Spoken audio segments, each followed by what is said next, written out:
June 6th, 1944. English Channel, 04:30 hours. A wall of grey steel stretched across the horizon as far as the eye could see, the morning mist doing little to conceal the largest armada ever assembled in human history. Oberleutnant Klaus Weber of the 352nd Infantry Division peered through his binoculars from his bunker at Omaha Beach, his throat tightening at the impossible sight before him. The Führer had assured them the Allies would never amass such naval power, that Germany's Atlantic Wall would stand impregnable against any invasion force. Before we dive into this story, drop a quick hi in the comments and tell me where you're watching from.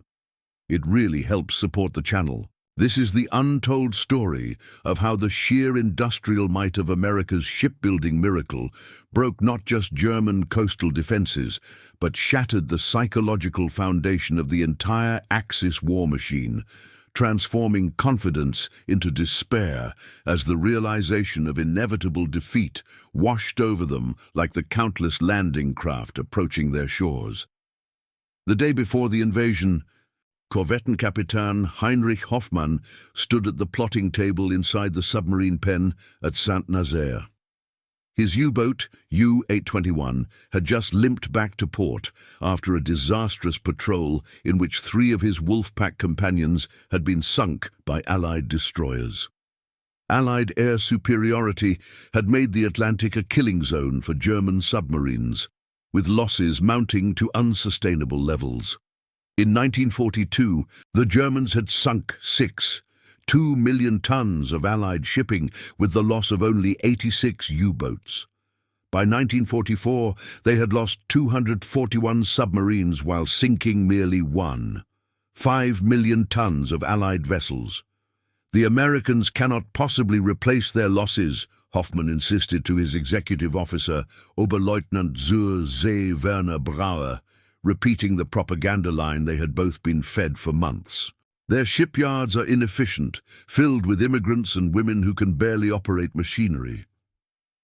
Brauer nodded dutifully, but his eyes betrayed doubt. Strange then, Herr Kapitän, that for every merchant vessel we sink, they seem to launch 3 more. Hoffmann silenced him with a glare. We need only hold out until the new Type 21 U-boats arrive. They will change everything. Why? What neither man knew was that American shipyards had not only overcome their losses, but were producing vessels at a rate that would have seemed like fantasy just years earlier. The Kaiser shipyards in Richmond, California alone employed 100 Seilzeren workers and could build a Liberty ship in just 4 days and 15 hours. By comparison, German shipyards typically required 6 to 8 months to complete a single U-boat. As Hoffmann and Brauer prepared for their next patrol, scheduled to begin on June 7th, Field Marshal Erwin Rommel was conducting a final inspection of the Atlantic Wall defenses near Caen. The Desert Fox, who had earned his reputation through tactical brilliance in North Africa, had been tasked with making the French coastline impenetrable. The first 24 hours will be decisive, Rommel told General Lieutenant Hans Speidel, his chief of staff. For the Allies, as well as for the Germans, it will be the longest day. Rommel had requested 13 million mines to protect the beaches. By June 1944, barely 4 million had been laid. The concrete bunkers were impressive individual structures, but there weren't enough of them to cover the entire coastline. The much-vaunted Atlantic Wall was, in many places, little more than an impressive facade. Like so much of the Third Reich's military might, General Feldmarschall Gerd von Rundstedt, Commander-in-Chief West, held a different view from his headquarters in Paris. At 68, the aristocratic Prussian represented the old guard of German military tradition. He had opposed Hitler's invasion of Russia and now privately believed the war was lost. The best we can hope for, he confided to his aide, Major Otto Westphal, is a separate peace with the Western Allies before the Russians overrun Berlin. Westphal looked shocked. Herr Feldmarschall, such talk is realistic, von Rundstedt interrupted. I have seen the intelligence reports on American production, their Liberty ships, their aircraft carriers, their landing craft. It is not merely impressive, it is overwhelming. The numbers were indeed staggering. In 1941, the United States had just 12 escort carriers. By 1944, they had 71 in service, alongside 28 fleet carriers.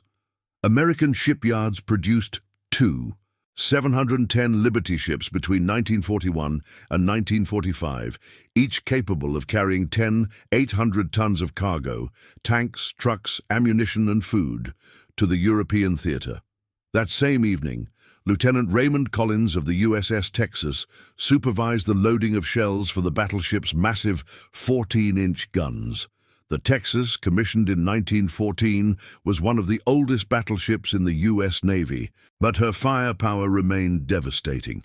Each of her 10 14-inch guns could hurl a 500-pound armor-piercing shell over 13 miles with pinpoint accuracy. "Tomorrow morning, gentlemen," Collins told his gun crews, "we're going to rearrange the geography of Normandy." The men laughed, but their eyes reflected the gravity of what lay ahead.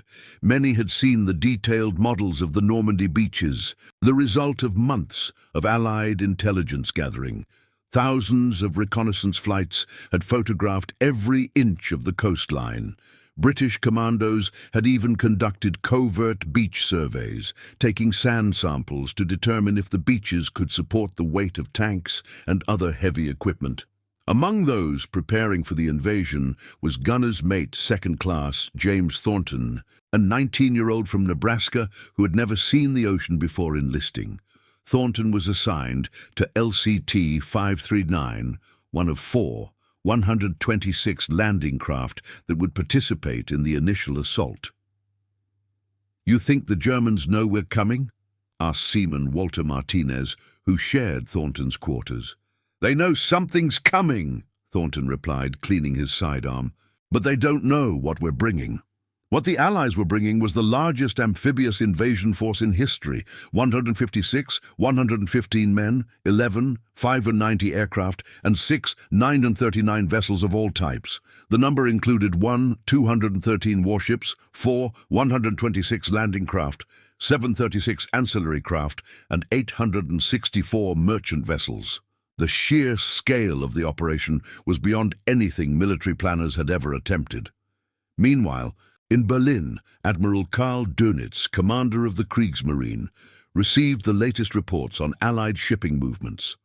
The intelligence was fragmented. German reconnaissance aircraft could barely operate over the Channel due to Allied air superiority. But the picture it painted was disturbing. They appeared to be concentrating unprecedented naval forces in southern England. His intelligence officer, Kapitän zur See Hans Meyer, reported, "Our estimates suggest at least 2 Zerren vessels of all types." Dönitz's expression remained impassive, but internally he felt a wave of dread. The German Navy had begun the war with 57 submarines. They had built more than 100 U-boats since then, yet only 62 remained operational in the Atlantic. Against 2 000 Allied vessels, they would be virtually useless. "What is the status of our surface fleet in the Channel?" Dönitz asked, already knowing the answer. 3 destroyers, 7 torpedo boats, and approximately 34 patrol craft, Herr Admiral," Meyer replied. "The 5 destroyers at Le Havre were damaged in the Allied bombing raid last month."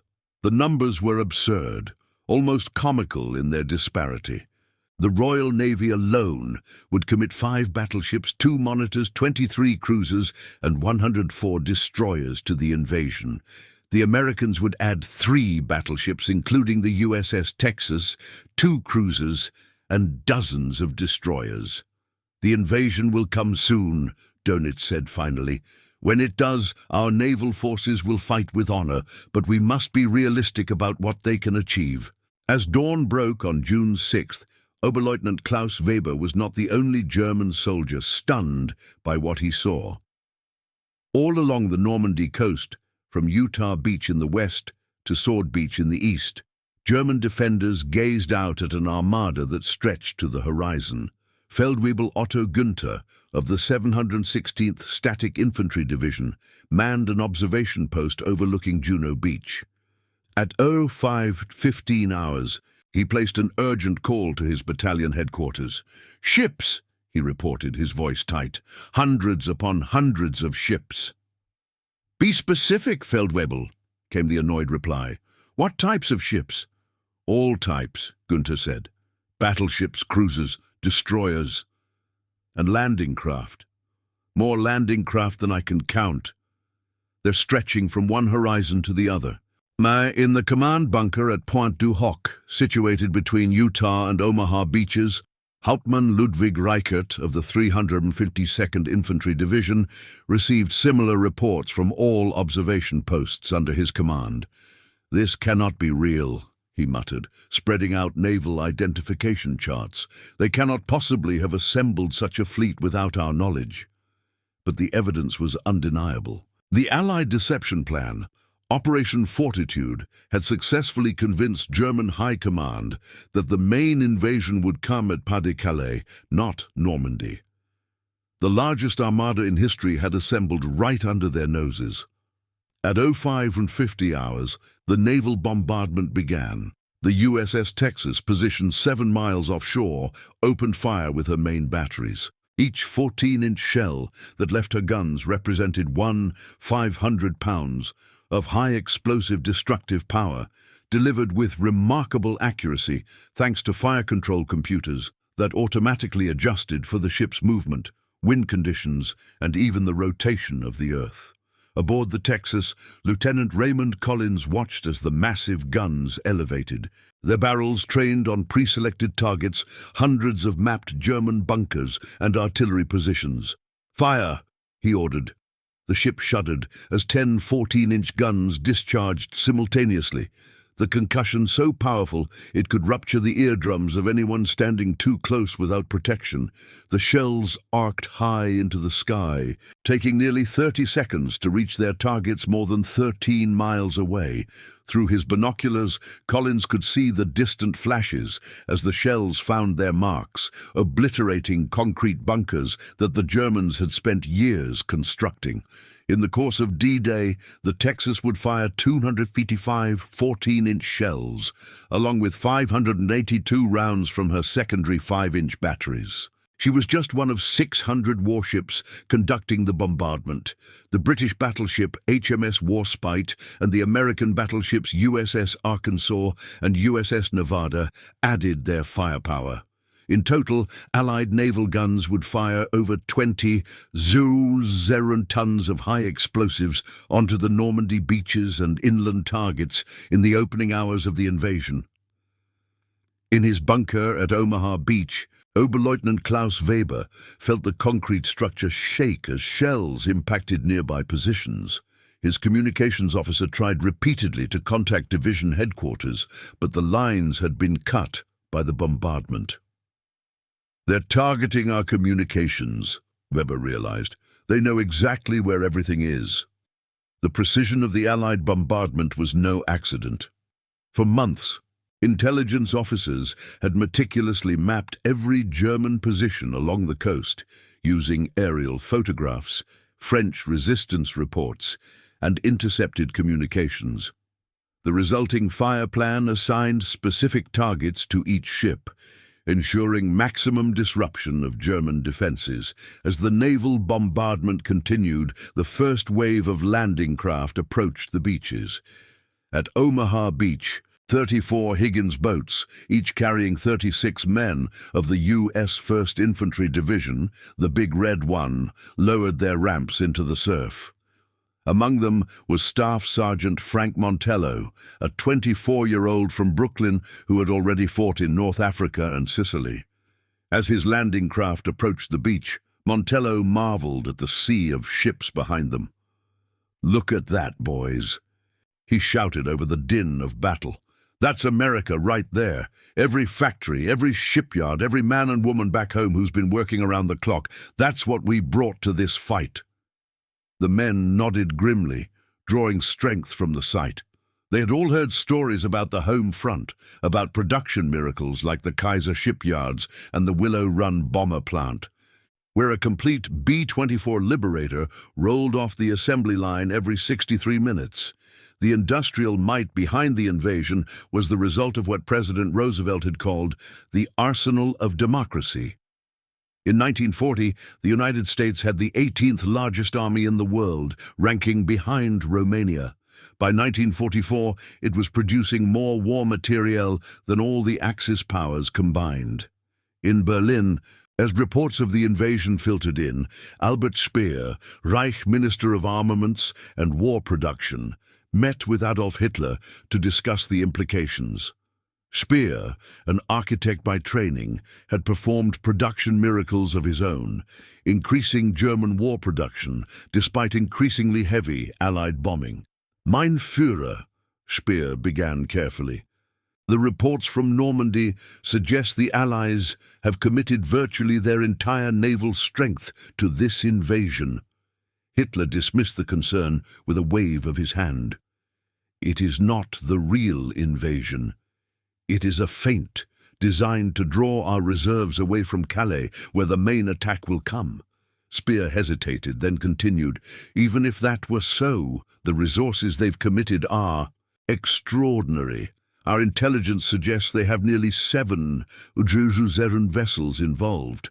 In 1943, American shipyards alone launched more than 7 million tons of shipping. That's more than Japan produced in the previous 40 years. Hitler's expression darkened. And what would you have me conclude from these statistics, Herr Speer? Only that we must be realistic about our capacity to replace losses, Speer replied diplomatically. The Allies can lose hundreds of ships and still maintain naval superiority. We cannot. Back in Normandy, as the morning progressed, the true scale of the Allied landing became apparent to German commanders.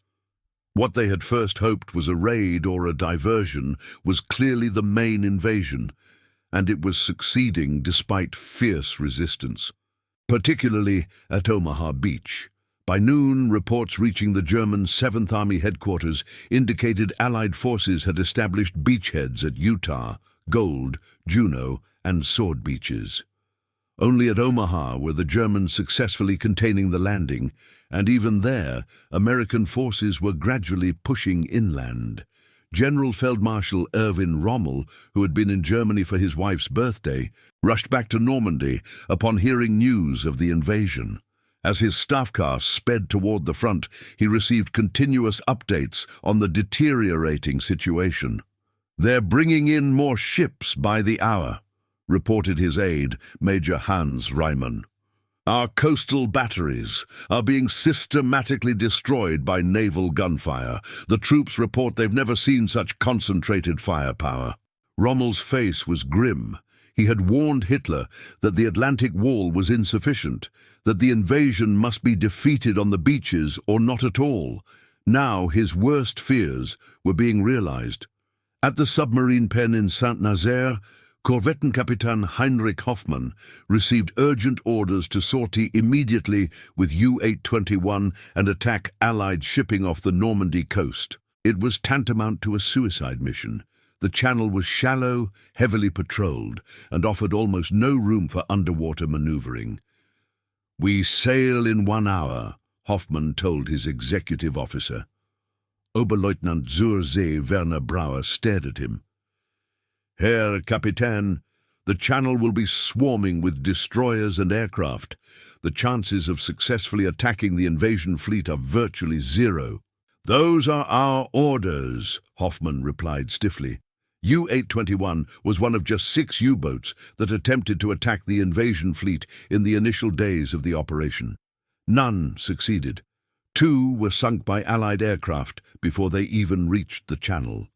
U-821 managed to penetrate the outer screen of destroyers, but was detected and depth-charged by HMS Bulldog, a British destroyer that had been hunting U-boats since 1941.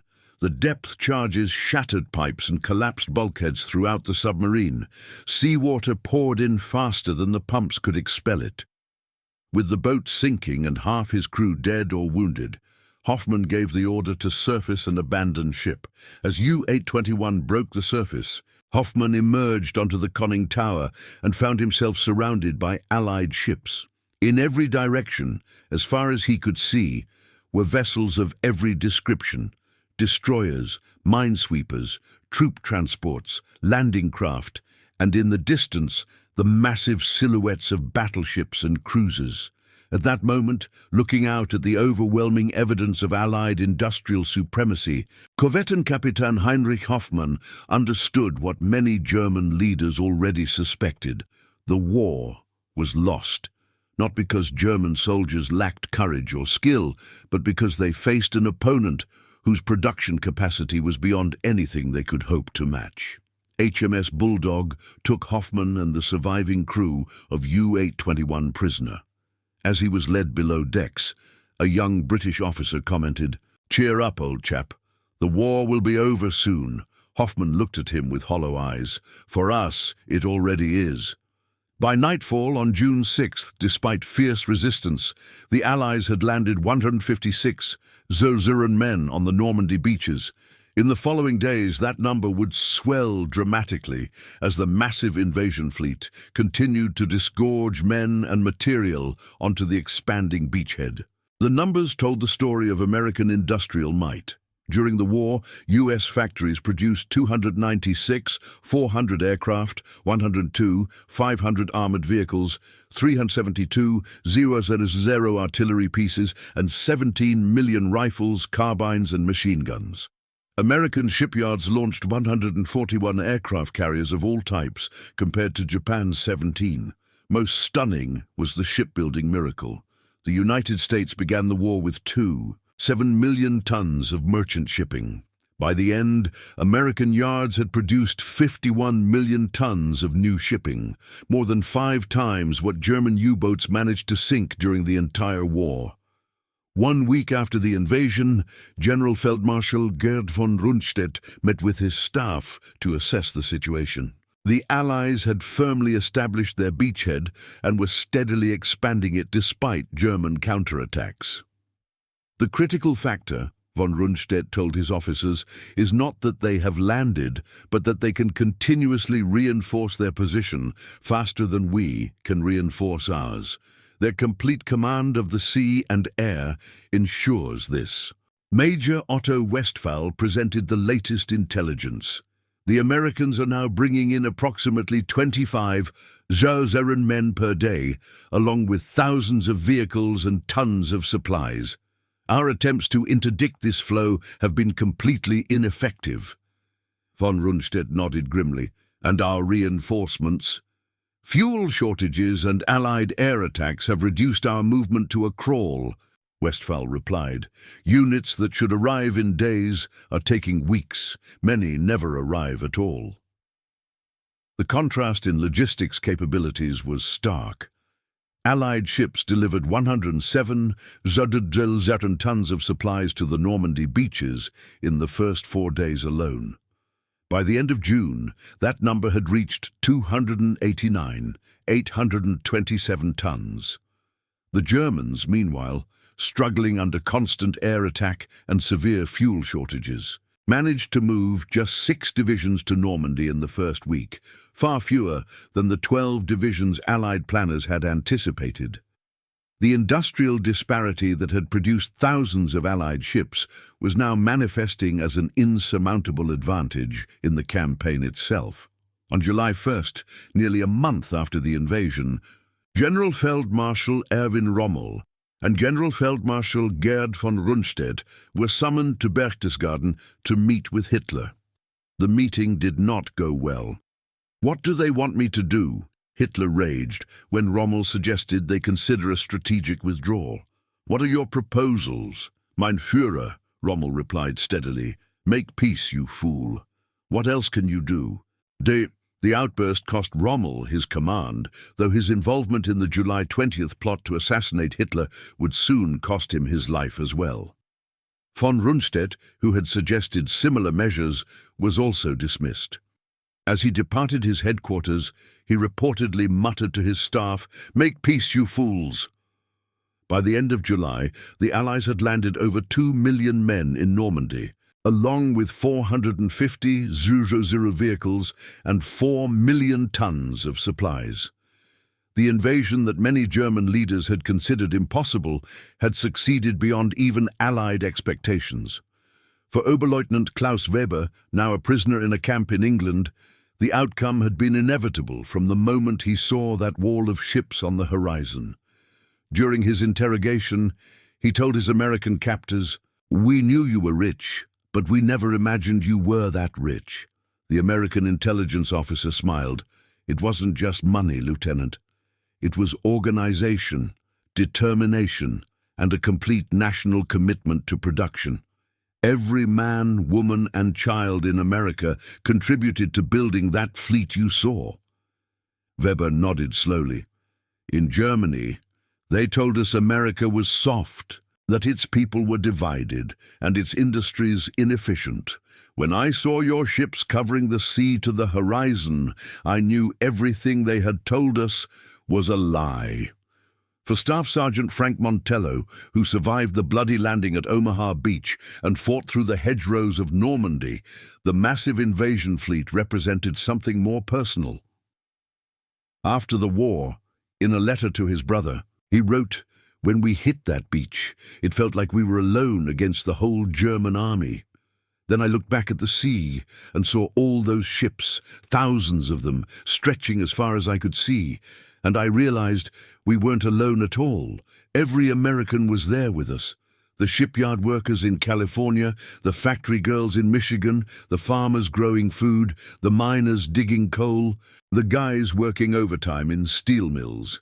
That fleet was America, all of it, crossing the ocean to finish what had to be finished." For the Axis powers, the lessons of D-Day were harsh but clear. Wars are not won by ideology or courage alone, but by the cold mathematics of production, the ability to build ships faster than the enemy can sink them, to replace losses that the enemy cannot replace, to sustain an offensive that the enemy cannot match. The 7,000 ships of D-Day represented not just a military operation, but the culmination of the greatest industrial mobilization in history.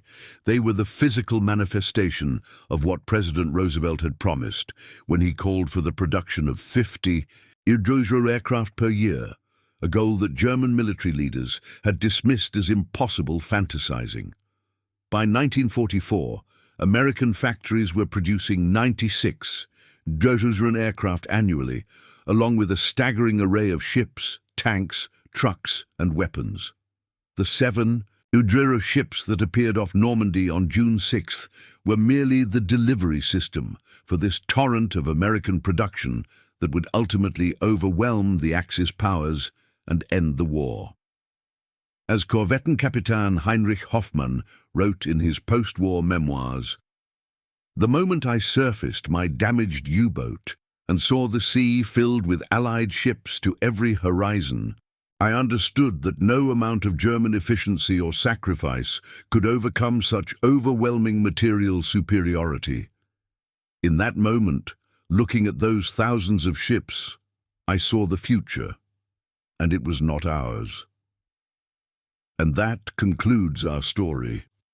If you made it this far, please share your thoughts in the comments. What part of this historical account surprised you most? Don't forget to subscribe for more untold stories from World War II, and check out the video on screen for another incredible tale from history. Until next time.